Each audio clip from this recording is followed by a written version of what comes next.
ನಾನು ಯಾವತ್ತೋ ಒಂದು ಆರ್ಟಿಕಲ್ ಬರೆದಿದೆ, ಯೋಗಸ್ಯ ಪರಿರಕ್ಷಣಂ ಕ್ಷೇಮ ಅಂತ. ನಾನು ಹೇಳ್ತೇನೆ ಡಿ ಕೆ ಶಿ ಅವರ ಮೇಲೆ ಅಭಿಮಾನ ಉಂಟು. ಒಂದು ಉತ್ತಮ ನಾಯಕ, ಒಂದು ಒಳ್ಳೆ ಸಾಮರ್ಥ್ಯ. ಹುಟ್ಟು ಹೋರಾಟಗಾರ, ಶಾಲಾ ಕಾಲೇಜು ದಿನಗಳಲ್ಲೇ ಸಂಘಟನೆ ಕಟ್ಟಿ ಯಶಸ್ವಿಯಾದ ಪರಾಕ್ರಮಿ, ಆಡುವ ವಯಸ್ಸಿನಲ್ಲೇ ರಾಜಕೀಯದ ಚದುರಂಗಕ್ಕೆ ಕಾಲಿಟ್ಟ ಚತುರ, ಕನಕಪುರದ ಗಟ್ಟಿ ಬಂಡೆ ಅಂತ ಫೇಮಸ್ ಆಗಿರುವ DCM DK ಶಿವಕುಮಾರ್ ರಾಜ್ಯ ರಾಜಕಾರಣದಲ್ಲಿ ಮುಟ್ಟದ ಗುರಿಯಿಲ್ಲ.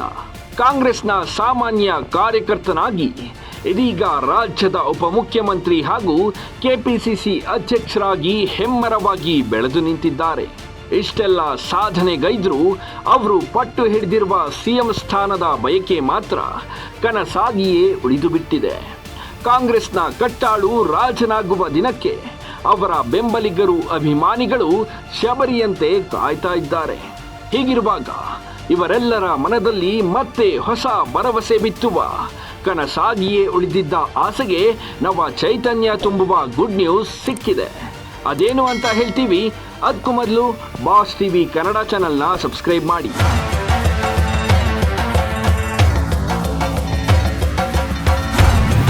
ಸನಿಹವಾಗ್ತಿದ್ಯಾ DKC CM ಆಗುವ ದಿನಗಳು.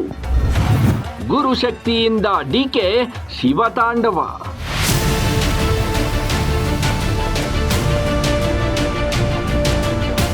ಪ್ರಸ್ತುತ ಕಾಂಗ್ರೆಸ್ನಲ್ಲಿ CM ಸಿದ್ದರಾಮಯ್ಯ ಹಾಗೂ DCM DK ಶಿವಕುಮಾರ್ ಮಧ್ಯೆ ಕುರ್ಚಿ ಕದನ ಏರ್ಪಟ್ಟಿರೋದು ತಿಳಿದಿರುವ ವಿಚಾರವೇ. ಕಾಂಗ್ರೆಸ್ನಲ್ಲಿ ಇವರ ಬೆಂಬಲಿಗರಿಂದ ಉಂಟಾಗಿದ್ದ ಕೋಲಾಹಲವನ್ನ ವರಿಷ್ಠರು ಶಮನವಾಗಿಸಿದ್ರೂ ಕೂಡ ಎಲ್ಲರಲ್ಲೂ ಅಸಮಾಧಾನದ ಹೊಗೆ ಬೂದಿ ಮುಚ್ಚಿದ ಕೆಂಡದಂತಿದೆ. ನಾಯಕರು, ಶಾಸಕರು, ಕಾರ್ಯಕರ್ತರು ಸದ್ಯಕ್ಕೆ ಮೌನ ವಹಿಸಿದ್ದಾರೆ.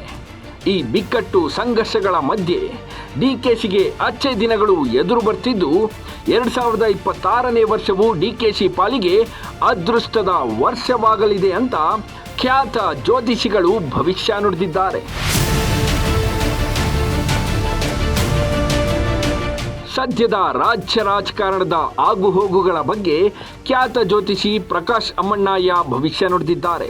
DKC ಯಾವಾಗ CM ಆಗ್ತಾರೆ, ಅವರ ರಾಶಿಗೆ ಯಾವ ಗ್ರಹದ ಬಲ ಬರಲಿದೆ, CM ಸ್ಥಾನ ಸಿಕ್ಕ ಮೇಲೆ DKC ಏನ್ ಮಾಡಬೇಕು ಅನ್ನೋದರ ಬಗ್ಗೆ ಮಾಹಿತಿ ಹಂಚಿಕೊಂಡಿದ್ದಾರೆ. ಅದನ್ನ ನೀವೇ ಕೇಳಿ. ಇನ್ನೊಂದು, ಇದು ನೀವು ಮೀಡಿಯಾದ ಮೂಲಕ ಕೇಳುವಂಥದ್ದೊಂದು ಬೇರೆ. ಜನರು ಕೂಡ ನನಗೆ ಕೇಳ್ತಾರೆ, DKC ಅಭಿಮಾನಿಗಳು ಪ್ರಧಾನಮಂತ್ರಿ ಆಗ್ತಾರೋ, ಮುಖ್ಯಮಂತ್ರಿ ಆಗ್ತಾರೋ, ಹೀಗೆಲ್ಲ. ನಾನು ಯಾವತ್ತೋ ಒಂದು ಆರ್ಟಿಕಲ್ ಬರೆದಿದೆ, ಯೋಗಸ್ಯ ಪರಿರಕ್ಷಣಂ ಕ್ಷೇಮ ಅಂತೇಳಿ.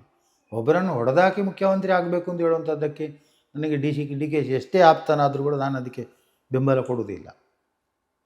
ಅಲ್ಲಿ ಅಂಥ ಅವಕಾಶ ಇದ್ದರೆ ನೆಕ್ಸ್ಟ್ ಪ್ರಿಫರೆನ್ಸ್ ನಿನಗೆ ಅಂತ ಹೇಳಿ ಕೂಡ ನಾನು DKC ಅವರಿಗೆ ಹೇಳಿದ್ದು ಉಂಟು.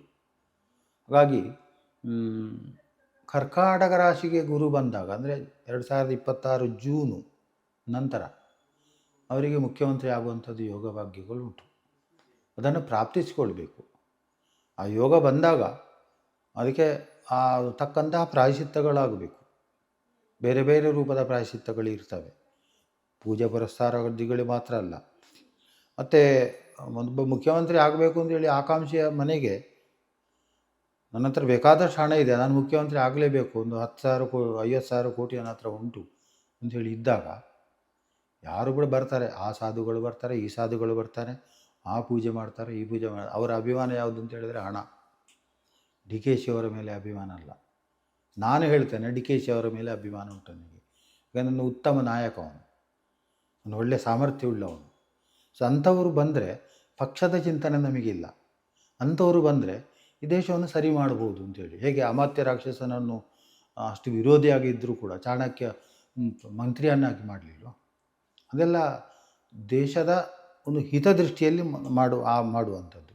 ಸೊ ಅಂಥದ್ದು ಯೋಗಗಳು ಒಂದು 6 ತಿಂಗಳೊಳಗೆ, ಅಂದರೆ 26 ಜೂನ್ ನಂತರ ಅವರಿಗೆ ಯೋಗ ಭಾಗ್ಯಗಳು ಬರಲಿಕ್ಕೆ ಸಾಧ್ಯತೆ ಉಂಟು.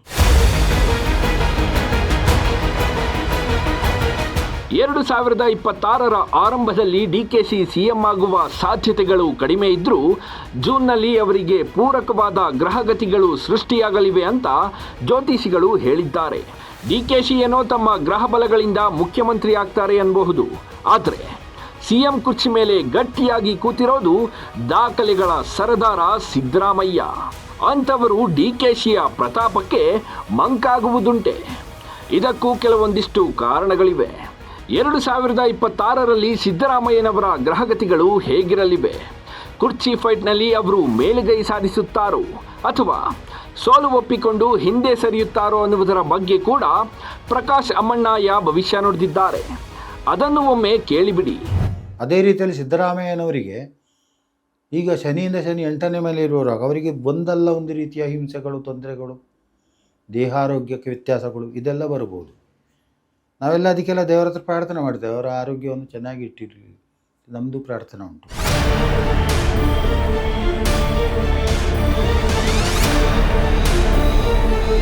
ಒಂದ್ ಕಡೆ ಜ್ಯೋತಿಷ್ಯ ಹಾಗೂ ವಾಸ್ತವತೆ ಬೇರೆ ಬೇರೆ ದಿಕ್ಕಿನಲ್ಲಿ ಸಾಗುತ್ತವೆ ಅನ್ನೋ ಅಭಿಪ್ರಾಯಗಳಿವೆ. ಜ್ಯೋತಿಷಿಗಳು ನುಡಿದ ಭವಿಷ್ಯದಂತೆ ಎಲ್ಲವೂ ಘಟಿಸುತ್ತೆ ಎನ್ನುವುದನ್ನು ಖಚಿತವಾಗಿ ಹೇಳಲಾಗುವುದಿಲ್ಲ. ಅಂತೆಯೇ ಜ್ಯೋತಿಷಿಗಳು ಹೇಳಿದಂತೆ ಯಾವುದೂ ಆಗಿಲ್ಲ ಅಂತಲೂ ಹೇಳಲು ಆಗುವುದಿಲ್ಲ. ಹೀಗಾಗಿ 2026ರಲ್ಲಿ ಡಿಕೆಶಿ ಸಿಎಂ ಆಗ್ತಾರೋ ಇಲ್ವೋ ಅನ್ನೋದರ ಬಗ್ಗೆ ಖ್ಯಾತ ಜ್ಯೋತಿಷಿಗಳು ಭವಿಷ್ಯ ಹೇಳಿದ್ದಾರೆ. ಒಂದೊಮ್ಮೆ ಹೈಕಮಾಂಡ್ ಖಡಕ್ ನಿರ್ಧಾರ ಕೈಗೊಂಡು ಡಿಕೆಶಿಗೆ ಸಿಎಂ ಪಟ್ಟ ಕಟ್ಟಿದ್ರೂ ಅದು ಜ್ಯೋತಿಷಿಗಳು ಹೇಳಿದಂತೆಯೇ ಆಗಿದೆ ಎನ್ನುವ ಚರ್ಚೆಗಳು ಹುಟ್ಟಿಕೊಳ್ಳಬಹುದು. ಆದರೆ ಅಂತಿಮವಾಗಿ ಕಾಲನ ಅಣತಿಯಂತೆ ಜ್ಯೋತಿಷಿಗಳ ಭವಿಷ್ಯದಂತೆ ಡಿಕೆಶಿ ಮುಖ್ಯಮಂತ್ರಿ ಆಗ್ತಾರಾ ಅಥವಾ ಸಿದ್ದರಾಮಯ್ಯನವರೇ ಮುಖ್ಯಮಂತ್ರಿಯಾಗಿ ಮುಂದುವರಿಯುತ್ತಾರಾ ಅನ್ನೋದು $1 ಮಿಲಿಯನ್ ಪ್ರಶ್ನೆ. Bureau report, boss TV Kannada. Latest ಹಾಗೂ ಇಂಟ್ರೆಸ್ಟಿಂಗ್ ಸುದ್ದಿಗಳಿಗಾಗಿ ಬಾಸ್ ಟಿವಿ ಕನ್ನಡ ಚಾನೆಲ್ನ ಸಬ್ಸ್ಕ್ರೈಬ್ ಮಾಡಿ. ಹಾಗೆಯೇ ಬೆಲ್ ಐಕಾನ್ ಪ್ರೆಸ್ ಮಾಡಿ. ಇದರ ಜೊತೆಗೆ ಫೇಸ್ಬುಕ್, ಇನ್ಸ್ಟಾಗ್ರಾಮ್, ಎಕ್ಸ್ನಲ್ಲೂ ಮಿಸ್ ಮಾಡದೆ ಫಾಲೋ ಮಾಡಿ.